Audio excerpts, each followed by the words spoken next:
Halo, selamat datang. Pernah kepikiran nggak gimana kalau sebuah tradisi amal kuno tiba-tiba jadi mesin ekonomi modern yang super canggih? Nah, hari ini kita bakal bongkar tuntas transformasi wakaf.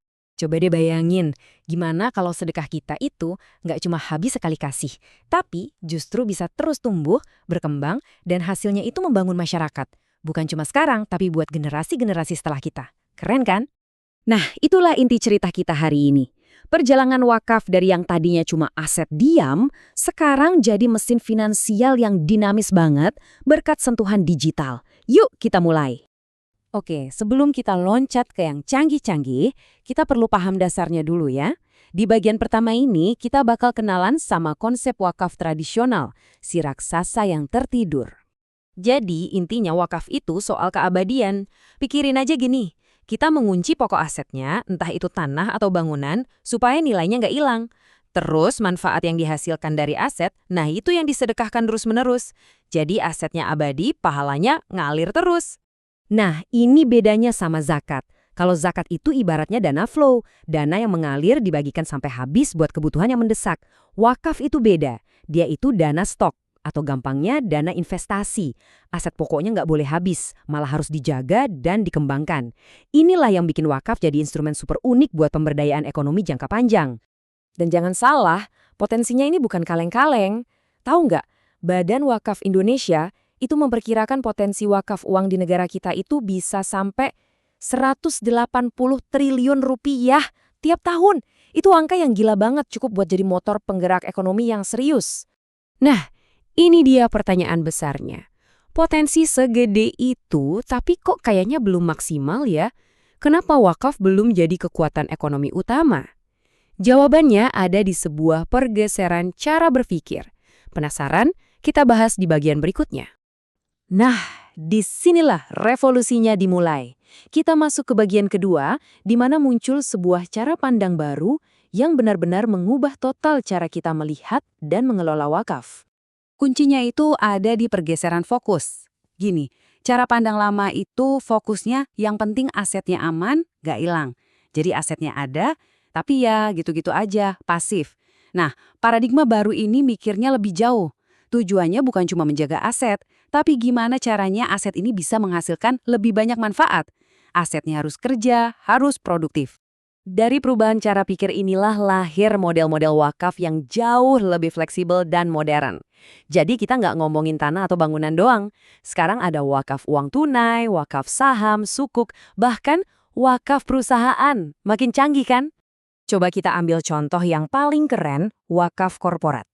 Bayangin deh, sebuah perusahaan itu bukan cuma ngasih donasi, tapi dia mewakafkan sebagian sahamnya. Artinya apa? Sebagian dari mesin pencetak uang mereka itu selamanya didedikasikan untuk tujuan sosial.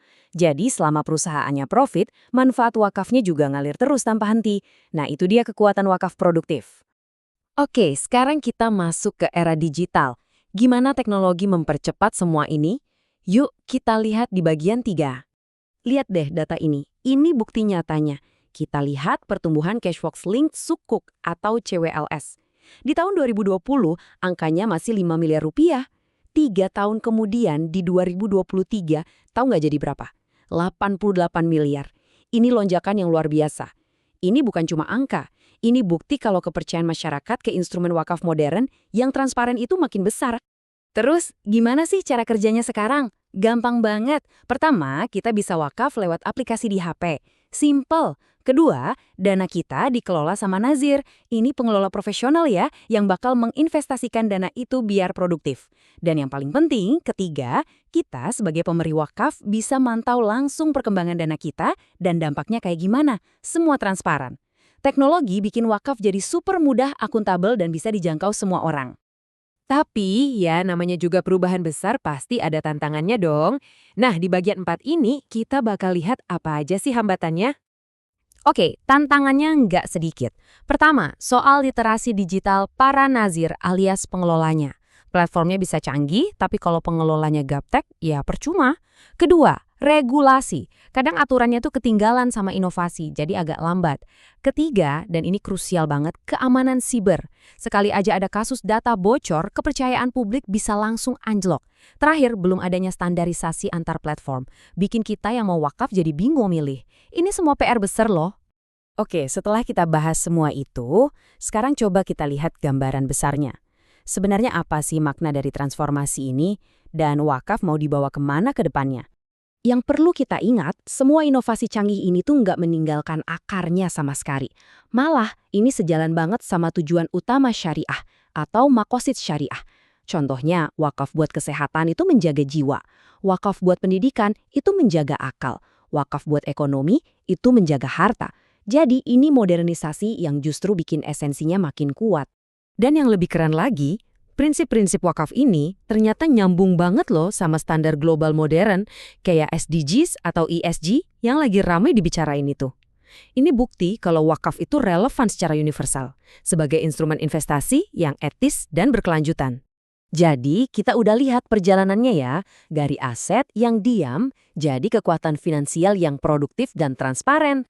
Pertanyaannya sekarang bukan lagi apa itu wakaf, tapi lebih ke mampu nggak wakaf modern ini jadi tulang punggung ekonomi berkelanjutan buat masa depan kita. Dengan semua potensi ini, jawabannya ada di tangan kita semua. Bagaimana kita mengelolanya? Terima kasih sudah menyimak.